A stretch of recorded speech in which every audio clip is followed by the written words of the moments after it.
Comenzamos nuestra lección número 19 del Tratado del Verbo Encarnado, considerando las consecuencias de la unión hipostática en la relación de Jesucristo hacia el Padre. Hemos considerado la sujeción de Cristo al Padre, cuestión 20, la oración de Cristo, cuestión 21. Corresponde ahora a tratar acerca del sacerdocio de Cristo. El sacerdocio de Cristo es una verdad de fe que aparece en la misma Sagrada Escritura. Si bien en los evangelios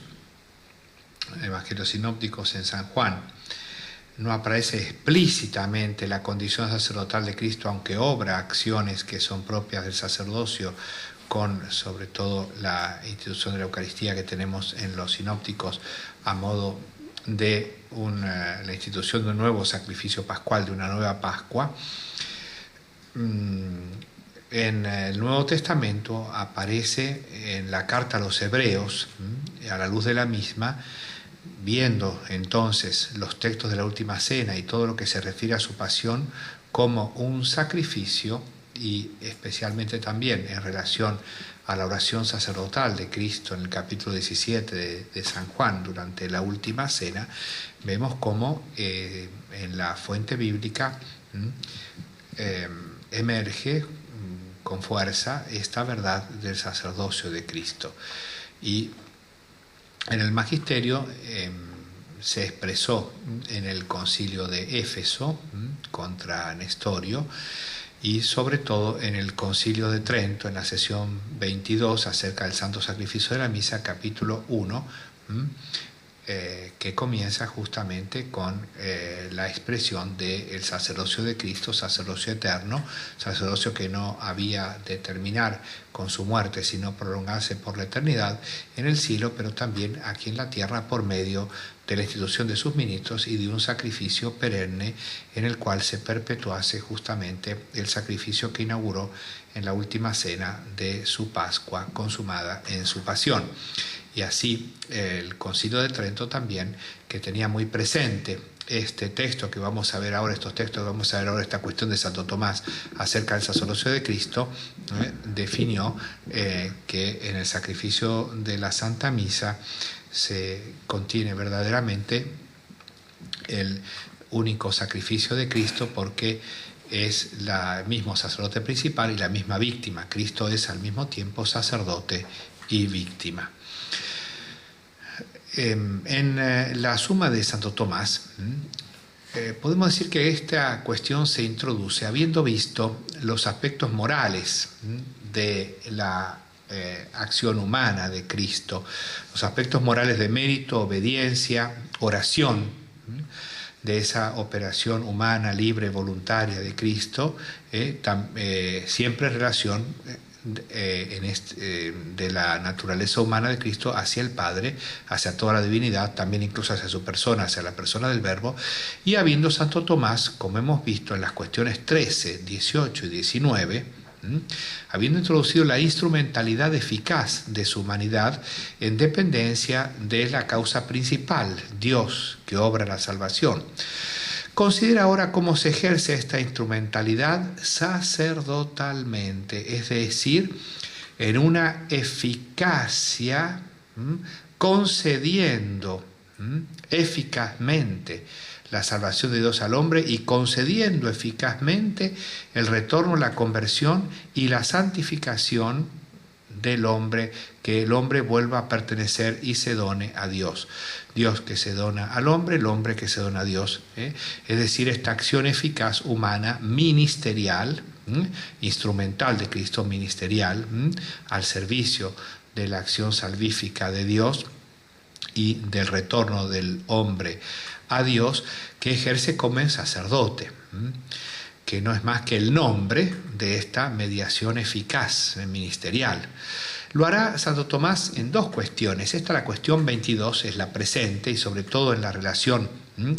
de Cristo al Padre, o de la humanidad hacia Dios, y en la cuestión 26, que es la última junto las dos últimas cuestiones se examinan las consecuencias de la unión en relación a nosotros, y la cuestión 26 justamente la mediación en relación a nosotros, es decir, esta ministerialidad eficaz por la cual Cristo efectivamente nos concede la salvación y el don de Dios, la gracia creada que nos santifique, y la gracia increada, es decir, la gracia creada nos dispone a ser templos vivos de la presencia de Dios, al cual nos damos por el conocimiento y el amor, y lo poseemos por el conocimiento y el amor a Dios que se nos da, anticipando luego la vida de la gloria en el cielo. Así es como esta cuestión 22 es la que muestra propiamente, como consecuencia de la unión hipostática, la eficacia instrumental, la mediación ministerial sacerdotal de Cristo. Y este tema entonces se ha ido preparando en esas cuestiones precedentes,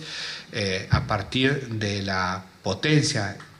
instrumental en la cuestión 13 en el alma de Cristo, y en la operación, en las dos operaciones de Cristo, la operación teándrica de la humanidad, cuando justamente en virtud de la potencia instrumental, la virtud instrumental, se obra la salvación, Dios como causa principal y Cristo, su humanidad, como causa instrumental, instrumento conjunctus, unido hipostáticamente a la persona del Verbo, para que sea en la unidad de persona y una sola acción, pero que sea al mismo tiempo procediendo de cada naturaleza, con distinción justamente de operación, cada uno obrando lo que le es propio, pero conjuntamente, en comunión una con la otra, una misma acción, que es de la causa principal como causa principal y de la instrumental como su instrumento. Así, esto le permite a Santo Tomás desarrollar ahora en una magnífica cuestión la condición sacerdotal o santificador eficiente, eficaz propiamente, de la humanidad de Cristo, su sacerdocio, y entonces podemos decir así la dimensión propiamente religiosa,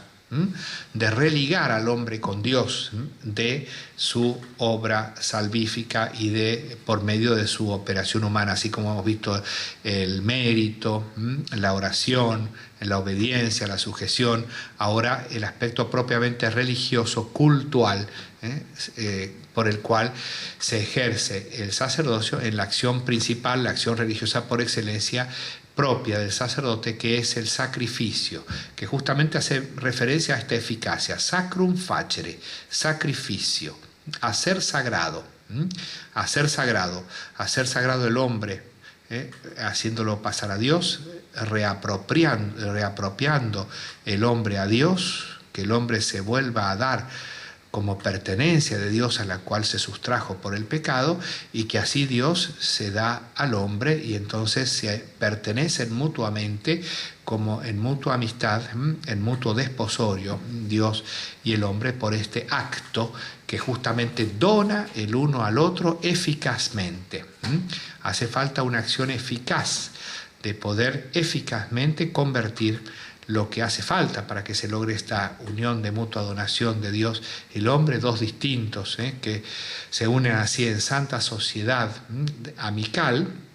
para la eternidad. Hace falta que el hombre se convierta, y hace falta, para convertir el corazón del hombre, justamente quitar el obstáculo del pecado, la remoción del mal, y promover el bien, darle la gracia, por lo cual el hombre es santificado y se santifica entitativa y dinámicamente. Así que no es otra cosa justamente el sacrificio que realizar la acción salvífica en sus dos dimensiones que vimos ya en la conveniencia de la encarnación, la remoción del mal y la promoción en el bien, el quitar el pecado y el santificar al hombre santificándolo.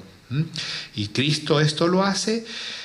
ofreciéndose y donándose a sí mismo, estando ya perfectamente donado y poseído por Dios y Dios poseído por él en la visión beatífica. Sin embargo, se hace viador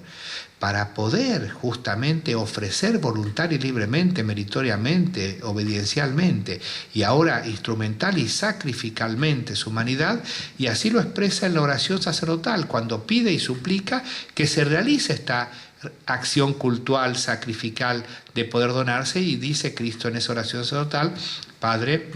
conságralos en la verdad, que sean consagrados, que sean santificados los hombres en la verdad. Yo por ellos santifico a mí mismo, me santifico a mí mismo, es decir, me sacrifico. Santificar es equivalente a sacrificar, a ser santo o a ser sagrado. No es que Cristo no era plenamente santo, tenía la plenitud de la gracia, pero en aquello que faltaba de la glorificación corporal, para lo cual hace falta, se había hecho viador, pasible y mortal, hace falta morir, hace falta donarse a Dios por la muerte para arrancarse a la vida en medio de las criaturas, la vida temporal, y donarse a la eternidad, y así también donarse a los hombres, para unir a Dios con los hombres por medio de este sacrificio. Vemos cómo oportunísimamente, magníficamente se entronca esta cuestión en el abanico maravilloso en esta catedral que Santo Tomás construye en la Suma Teológica acerca del misterio del Verbo encarnado, de las dimensiones que vamos viendo de la humanidad de Cristo. La eficacia suma y definitiva de este su sacerdocio y su sacrificio, preparado en los sacerdocios meramente figurales e ineficaces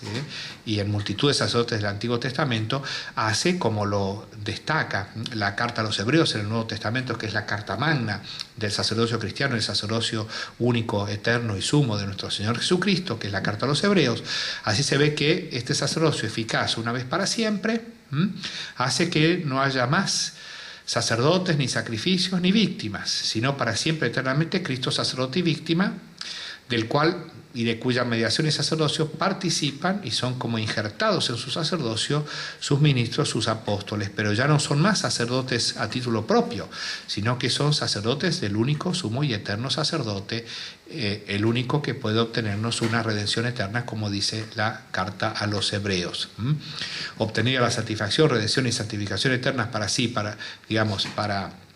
en cuanto a su glorificación, no es que, y para los hombres, para que se unan a su sacrificio. Así, Santo Tomás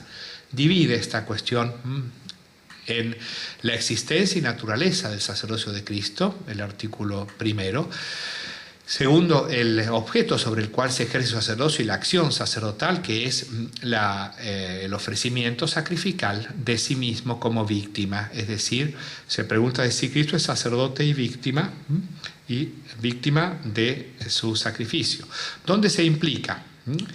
que es propio, la función propia del sacerdocio es justamente ejecutar la acción que hace sagrado y hace santo, lo que debe ser santo, que es el hombre, dando el hombre a Dios y dando a Dios al hombre. Inmutable Dios, lo que hay que cambiar es el hombre, la eficacia se ejerce sobre el hombre, pero con victimación, porque hace falta justamente un aspecto cruento. Después del pecado hay que convertir, arrancando la voluntad de las criaturas y además satisfaciendo, para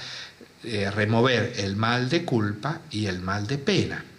que correspondiente a la culpa, como ya lo explicamos en las conveniencias. Así entonces tenemos la oblación de sí mismo,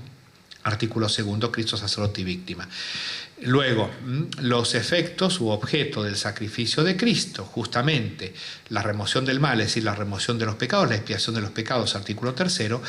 y la santificación o sacralización o glorificación de su cuerpo místico, artículo cuarto. El sacrificio de Cristo no se ofrece por sí mismo, Él es sacerdote para los demás, aunque en su acción sacrificial Él glorifica su realidad corpórea en la medida en que era todavía aviador, pasando totalmente a la gloria. Por eso es la salida de Cristo de este mundo, lo tratará su Pascua, que tratará en los misterios de la soteriología, los misterios de la vida de Cristo, por los cuales y con las acciones por las cuales nos salvó, que es el tratado posterior en la Suma Teológica. En la última parte de la cuestión mira a la índole y el carácter de su sacerdocio, es decir, un sacerdocio eterno, la eternidad de su sacerdocio, artículo quinto, y sacerdocio según el orden de Melquisedec, artículo sexto, según la prefiguración perfecta de este sacerdocio, que es misterioso, es, por la encarnación misma, no sigue las genealogías sacerdotales del Antiguo Testamento, y prefigurado en ese personaje al cual Abraham reconoce superior y le paga el diezmo, que es Melquisedec, rey de Salem, rey de paz, que ofrecía el pan y el vino como aparece en el libro del Génesis. Artículo primero entonces, y compete a Cristo ser sacerdote. Y dice Santo Tomás, justamente las definiciones preciosas que encontramos y muy precisas que encontramos en este tratado, pequeño tratadito sobre el sacerdocio, dice: sacerdote es el que es mediador entre Dios y el pueblo, es decir, la multitud humana. En cuanto que por un lado, en su función de mediador, medium, por el cual pasa la eficacia y la donación, el don, porque la eficacia concede siempre una perfección. Y dice, por un lado entrega al pueblo las cosas divinas, de donde viene el nombre sacerdote, quasi, dice él, sacer dans, el que da las cosas sagradas. Y por otro lado, dice, ofrece a Dios las oraciones del pueblo, esto es, la voluntad del hombre. Sobre todo esto, ¿no? La exposición de la propia voluntad, la voluntad de Dios, ofrece a Dios las oraciones del pueblo, igualmente satisface a Dios por los pecados, o sea, ofrece la voluntad del hombre a Dios, lo espiritual, y una satisfacción por los pecados, o sea, se desprende de algo en reparación, ofrece algo que satisfaga, suficientemente corresponda y pague por la culpa, por el pecado. Es decir, que este mismo ejercicio del sacerdocio supone justamente que tiene que ofrecer a Dios de parte de los hombres, al hombre mismo, pero con eso justamente quitar la pena, y el hombre debe ofrecer a Dios, tiene una deuda, no puede sobre todo ofrecerle un don gratuito, tiene una deuda todavía que pagar, que es la satisfacción debida por el pecado. Así, todo pontífice tomado entre los hombres, cita Santo Tomás, Hebreos 5.1, es constituido en favor de los hombres, instituido para las cosas que miran a Dios, en favor de los hombres, de Dios a los hombres, de los hombres a Dios, para las cosas que miran a Dios, para que ofrezca ofrendas y sacrificios por los pecados. O sea, Santo Tomás no ha hecho más que explicitar esta frase, este versículo de la carta a los Hebreos. Y dice Santo Tomás, esto le corresponde principalmente a Cristo. Así que, bien, escolásticamente Santo Tomás define el sacerdocio, explica sus elementos constitutivos y ahora ve cómo perfectamente le corresponde a Cristo. No hace otra cosa que lo que ha hecho la carta a los Hebreos para hacer emerger en el Nuevo Testamento que Cristo es sacerdote y es el sumo y eterno sacerdote, y que su pasión y el anticipo de la misma en su sacrificio eucarístico son el nuevo y eterno sacrificio eficaz ofrecido por el sumo y eterno sacerdote que nos ha salvado. Esto compete principalmente a Cristo, dice aquí Santo Tomás, esos elementos del sacerdocio, pues por medio de él han sido conferidos dones a los hombres, según las palabras de la segunda de Pedro 1.4, por él Cristo nos hizo merced de preciosos y sumos bienes, para que por ellos os hagáis partícipes de la naturaleza divina. Es justamente la frase que habla del bien salvífico, que es la participación de la vida divina, la gracia, y por la cual justamente somos admitidos a la herencia de los hijos y podemos acceder a la visión divina y tener a la misma gracia en crear a Dios que se nos dona gratuitamente en la vida del cielo. Así sigue Santo Tomás, él reconcilió también al género humano con Dios, es decir, le dio los dones de Dios al hombre y también del hombre a Dios, que es lo que principalmente se ve en esta parte, como justamente en relación hacia Dios, Cristo devuelve a Dios como hijo, pero por la oblación de su humanidad, devuelve el hombre a Dios. Reconcilió también al género humano con Dios, según el pasaje de Colosenses 1, 19, 20, en él, esto es en Cristo, plugo al Padre que habitase toda plenitud y reconciliar por él todas las cosas. Todo el universo, a través del hombre, de la voluntad del hombre que está como nexo para que todo el universo cumpla su fin de la glorificación de Dios, es devuelto sacrificalmente, eficazmente, por Cristo al Padre, por lo que a Cristo le compete de forma suprema, dice Santo Tomás, ser sacerdote. Así concluye. En el artículo segundo, justamente el ejercicio de esto en el sacrificio victimal de Cristo. ¿Fue Cristo sacerdote y víctima a la vez? Lo que hacía falta de volver a Dios y que los sacrificios exteriores solamente prefiguraban y eran eficaces para obtener su finalidad, es el don de sí mismo. En la carta a los Hebreos 10 se lee: en su entrada en el mundo dijo, sacrificios y oblaciones por los pecados no has aceptado, por eso he aquí que he venido para hacer, oh Dios, tu voluntad. Es decir, me has dado un cuerpo, he venido para hacer, oh Dios, tu voluntad. La oblación expresada de ese modo en la carta a los Hebreos, que en algún otro lugar Santo Tomás explícitamente lo aplica a este momento de la encarnación en el cual Cristo se ofrece a sí mismo ya meritorio y libremente en el instante en que ingresa en este mundo, en el que el Verbo se hace carne, ofreciendo su humanidad. Así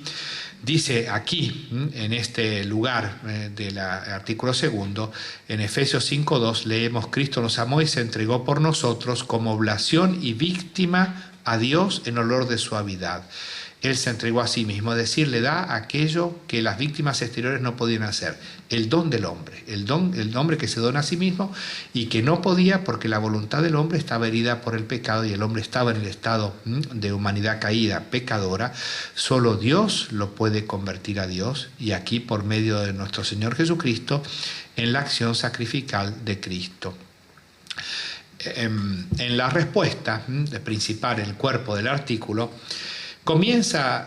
Santo Tomás, análogamente a como ha hecho en el artículo anterior, definiendo el sacerdocio y aplicando la definición en Cristo, viendo que se realiza en modo supremo en Cristo, ahora con el sacrificio. Y tenemos tres definiciones sucesivas bellísimas del sacrificio. Primero, dice: el todo sacrificio visible es sacramento, es decir, signo del sacrificio invisible. Porque esto visible que se ve, una víctima exterior y corpórea, aún del mismo cuerpo humano, es signo de lo que es necesario para que el hombre en cuanto hombre se dé a Dios, el sacrificio invisible, que se done el espíritu, que se haga sacro aquello que no se ve, pero que es lo más importante, que es la voluntad del hombre. Así que, y esto es importantísimo, porque para el Nuevo Testamento será importantísimo ver en el sacrificio del Nuevo Testamento instituido por Cristo. San Tomás distinguirá lo que es puramente signo, el sacramentum tantum, de lo que está contenido en ese signo y significado por ese signo,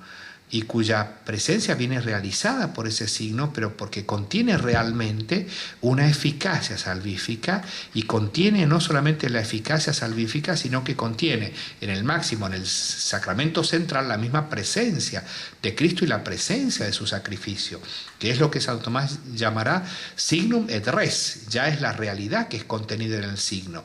Así que el sacrificio visible es simplemente sacramento o signo.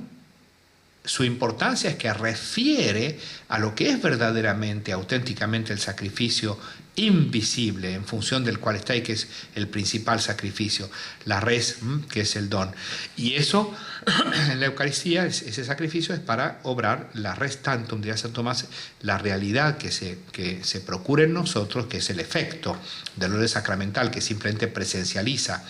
actualiza y aplica a nosotros eficazmente para el efecto en nosotros el sacrificio de Cristo, que es la gracia y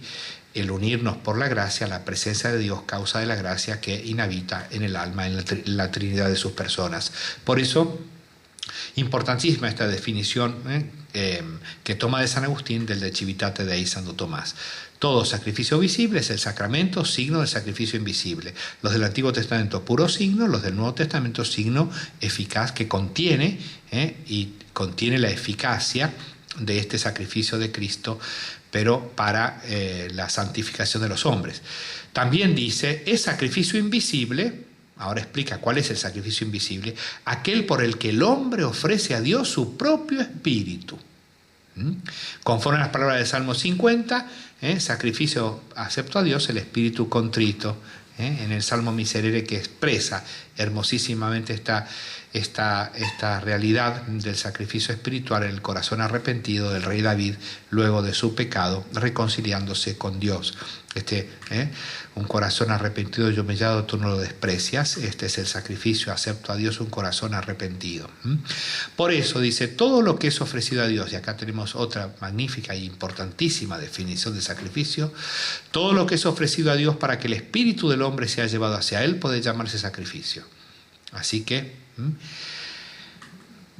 todo lo que contribuye a esta eficacia de convertir el espíritu del hombre a Dios. Omne opus, una operación, una acción eficaz, quod agitur, que es obrada, ut in sancta societate Deo ineriamur, para que en santa sociedad, en amistad santa, nos unamos a Dios, para realizar esta conformidad amical con Dios. Y el hombre necesita el sacrificio, necesita el hombre que sea realizada esta acción. ¿Por qué? Dice Santo Tomás. Primero, para la remisión del pecado, que lo aparta de Dios. Y así dice en Hebreos 5.1, que compete al sacerdote ofrecer el sacrificio, dones y sacrificios por los pecados. Segundo, para que se conserve en estado de gracia, unido siempre a Dios, es decir, para conservarse en esta eficacia de unión activa con Dios, unión operativa real, la perseverancia en ella. De ahí dice que en la ley antigua se sacrificaba una víctima pacífica por la salvación de los oferentes, como leemos en Levítico 3. Tercero, para que el alma del hombre se una perfectamente a Dios, lo que acontecerá sobre todo en la gloria, es decir, para que totalmente y definitivamente, irrevocablemente el hombre pertenezca a Dios, de modo que no pueda perderlo más, y esto es el sacrificio de holocausto instituido en Levítico 1, dice San Tomás. Holos quiere decir todo en griego, kauein, el verbo, quemar toda la víctima, todo consumirlo para Dios, darlo todo a Dios, el holocausto. Distintos tipos de sacrificio que el hombre necesita para quitar los pecados, estar en gracia y perseverar en la gracia y ser admitido a la gloria del cielo para siempre y totalmente, definitivamente, y todo el hombre por su resurrección. Entonces, estas tres dimensiones ya estaban prefiguradas en distintos tipos de sacrificios y se cumplen en el único sacrificio de Cristo. Dice Santo Tomás, todos estos beneficios se han verificado en nosotros por medio de la humanidad de Cristo. Primero fueron borrados nuestros pecados, según las palabras de Romanos 4:25, entregado por nuestros pecados. Es decir, que víctima él mismo de expiación por nuestros pecados. Segundo, por él recibimos la gracia que nos salva. El segundo grado, quitado el pecado, el obstáculo, viene promovido el hombre en el bien de la gracia que nos salva conforme a Hebreos 5:9, fue hecho causa de salud eterna para todos los que le obedecen, conforme a su voluntad con la suya. Tercero, por él hemos logrado la perfección de la gloria conforme a Hebreos 10:19, tenemos confianza en virtud de su sangre de entrar en el lugar de los santos, es decir, en la gloria celestial. Así, Cristo, en cuanto hombre, no solo fue sacerdote, sino también víctima perfecta, siendo a la vez víctima por el pecado, hostia pacífica y holocausto. Él cumple, explicitará bien en la respuesta a las objeciones, cumple con todos estos tipos de sacrificios que habían sido prefigurados en el Antiguo Testamento, y en él, repitiendo a San Agustín, Cristo es aquel que ofrece, aquel por el cual ofrece, aquel a quien se ofrece y lo que ofrece, que es la víctima por el pecado. Es decir, es máximamente sacerdote y víctima por la salvación del hombre, la oblación. Y ahora, en respecto al efecto, la expiación de los pecados es efecto del sacerdocio de Cristo. Ahora el efecto en nosotros, dice él, en el es el contra, Santo Tomás la cita Hebreos 9:14, la sangre de Cristo que por el Espíritu Santo se ofreció a sí mismo inmaculado a Dios, limpiará nuestras conciencias de las obras muertas para que sirvamos al Dios vivo. Ahora bien, dice Santo Tomás, llama obras muertas a los pecados, luego el sacerdocio de Cristo tiene poder para limpiar los pecados. En base a esta frase de la Sagrada Escritura, Santo Tomás dice bien, este primer aspecto, que es la remisión del pecado, justamente, ese efecto en nosotros de la oblación sacrificial de Cristo y actuada por su sacerdocio, porque para la purificación perfecta de los pecados se requieren dos cosas, es decir, quitar totalmente la mancha de la culpa,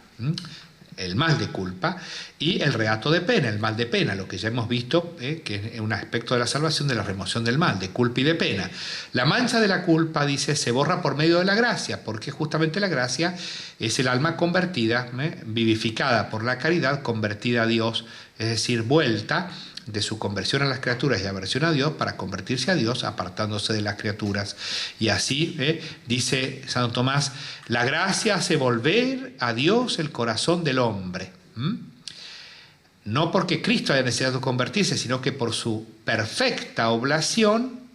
a aquellos que se incorporan a Él por la gracia, hace que sea ahora eficaz y que el hombre pueda vivir esta conversión realmente del hombre a Dios, quitando en él la voluntad pecadora vuelta hacia el mal, convertido a Dios. Y cuando nos infunde la gracia no es otra cosa que eso, y no se infunde la gracia sino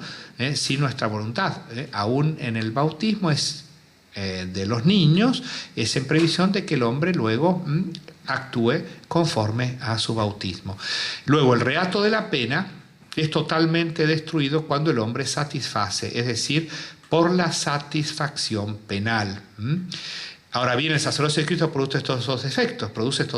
dice Santo Tomás. En virtud del mismo se nos otorga la gracia, mediante la cual nuestros corazones se vuelven a Dios, según las palabras de Romanos 3, 24 y 25, justificados gratuitamente por su gracia, por la redención que se realiza en Cristo Jesús, a quien puso Dios como intercesor por la fe en su sangre. Así que justificados, el hombre es hecho de pecador justo, es rectificada su voluntad. Se borra la mancha de la culpa o la desviación espiritual de la voluntad culpable, y también satisfizo,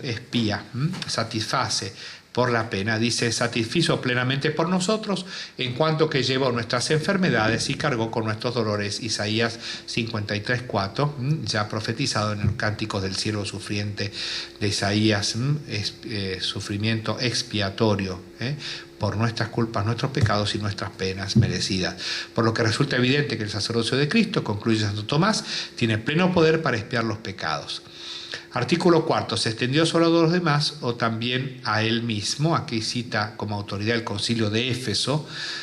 que ya citamos al principio de la cuestión. Si alguno dice que Cristo ofreció la oblación por sí mismo y no más bien por nosotros solos, puesto que no necesitó de sacrificio, quien no conoció el pecado sea anatema. Curioso texto en los anatemas de Cirilo contra Nestorio, pero que indica el sacrificio y la oblación de Cristo en favor nuestro. Santo Tomás argumenta diciendo que Cristo es sacerdote y mediador. El sacerdote mediador no media para sí mismo, sino en favor de los demás. Y aunque la oblación sacrificial, sacerdotal de Cristo,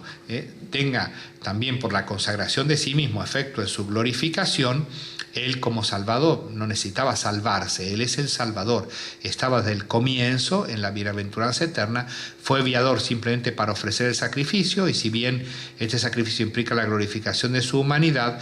el efecto propiamente es la salvación nuestra por la remisión de los pecados. Él no debía remitir ningún pecado propio, y la concesión de la gracia de la cual él era pleno. Así que más bien es en favor nuestro. El artículo 5, si es eterno el sacerdocio de Cristo, cita como autoridad Santo Tomás el Salmo 109, versículo 4, tú eres sacerdote para siempre según el orden de Melquisedec,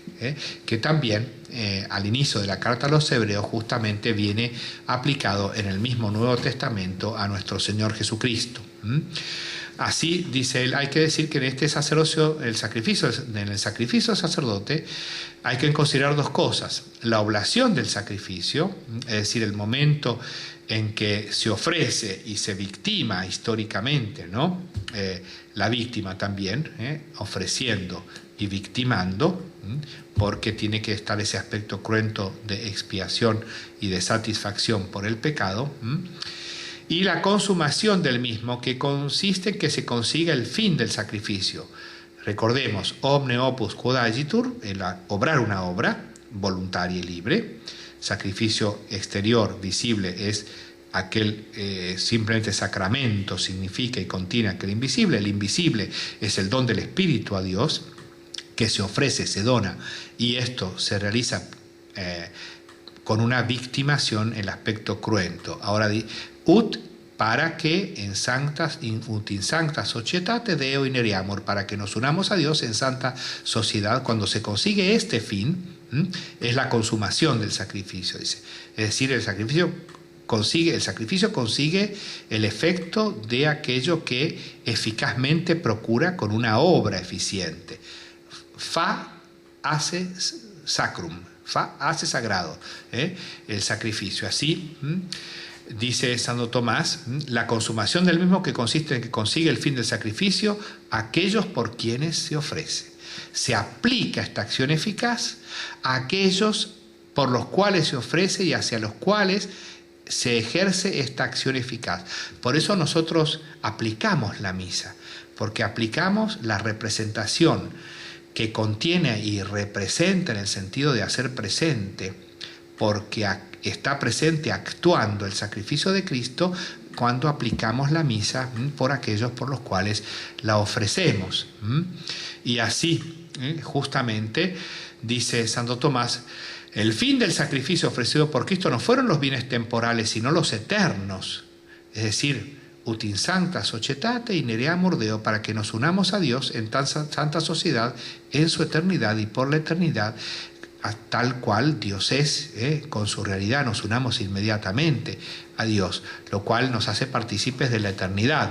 Y así dice él, el fin del sacrificio ofrecido por Cristo no fueron los bienes temporales, sino los eternos que alcanzamos por su muerte, por lo que se dice en Hebreos 9:11, que Cristo está constituido pontífice de los bienes futuros, obteniendo para nosotros una salvación eterna. Dice, por este motivo se dice que el sacerdocio de Cristo es eterno. Esta consumación del sacrificio de Cristo estaba prefigurada en el hecho de que el sumo sacerdote de la ley antigua entraba una vez al año, ¿dónde? En el lugar santísimo, en el Santa Santorum, con la sangre de un macho cabrío y de un novillo, como leemos en Levítico 16, 11 y 15, aunque no inmolaba tales animales dentro del lugar santísimo, sino fuera. La inmolación se hacía fuera y entraba en el santuario una vez al año, con esta sangre. Del mismo modo entró Cristo en el lugar santísimo, en el mismo cielo, una vez para siempre, nos preparó el camino para entrar por la virtud de su sangre que derramó por nosotros en la tierra en el momento histórico de su sacrificio en el Calvario. Así, Santo Tomás magníficamente termina esta consideración del sacerdocio de Cristo, prácticamente anticipando lo que será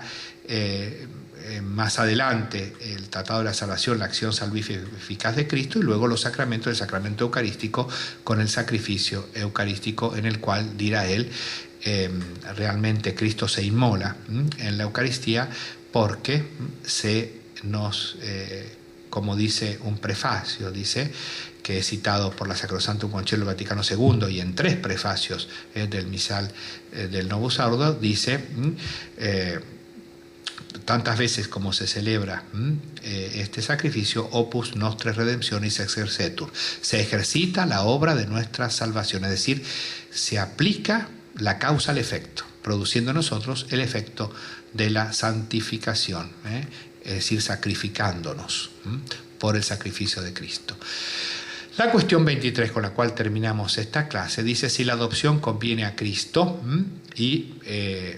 dice primero de Dios hacia los hombres y Dios adopta, y justamente Dios, concediendo la gracia, concede la adopción de hijos porque hace al hombre heredero de la gloria, que no es otra cosa que propiamente hacerlo capaz de poseer a Dios mismo, el bien propio divino. Dice, si adoptar, artículo 2, es de toda la Trinidad, y las obras adextras son de las personas en común, que obran un efecto adextra, y así conceder la gracia que da la adopción de hijos, porque alguien de ser ajeno es hecho hijo, es una persona hecha hijo y que puede acceder a la herencia de los padres. Esto es de toda la Trinidad y para gozar de toda la Trinidad. Y el ser adoptado es propiamente de aquel que es capaz, por tanto, de poseer a Dios por conocimiento y amor, y poseer a las personas divinas por conocimiento de amor, siendo hechos hijos en el Hijo por el Espíritu Santo, y esto solamente es posible a la criatura espiritual, la criatura racional, al hombre, que es aquel que es propiamente adoptado como hijo. Ahora, finalmente, preparando esto, se dice, bueno, Cristo, en cuanto hombre es adoptado, es el artículo 4, último, de esta más sencilla cuestión 23, y dice él, la filiación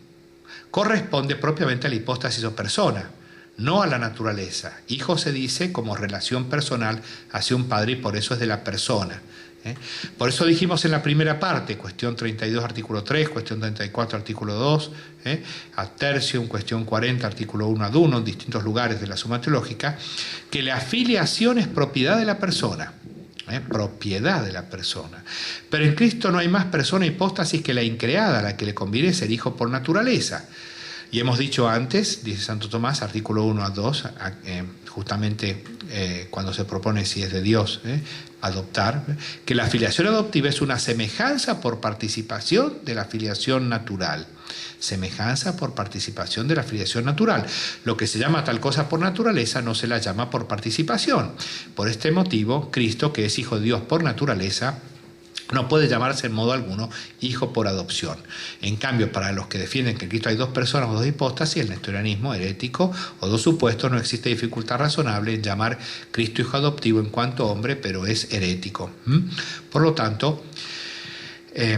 digamos que Cristo es el Hijo, la persona del Hijo, aún en su naturaleza humana, que es naturaleza del subsistente personal del Verbo. Lo importantísimo, como consecuencia y que se sigue, es que remite esto a aquella cuestión de la conveniencia de la persona a su mente, habiendo considerado la unión hipostática en sí misma, cuestión tercera. ¿Por qué? Cuestión tercera, artículo 8, ¿por qué convenía que fuera la segunda persona o el Hijo quien se encarnara? El primer argumento era por la especial semejanza que en cuanto verbo tiene con toda la creación y sobre todo especialísima semejanza con la criatura espiritual que es espiritual, justamente a la cual le corresponde la adopción, es de la criatura espiritual poder tener la herencia del conocimiento y amor de Dios como Dios se conoce y se ama. Porque solo la criatura espiritual es capaz de conocimiento y amor espiritual para poseer por conocimiento y amor aquello que conoce y ama. Así, entonces, poder tener la herencia de Dios es Dios mismo.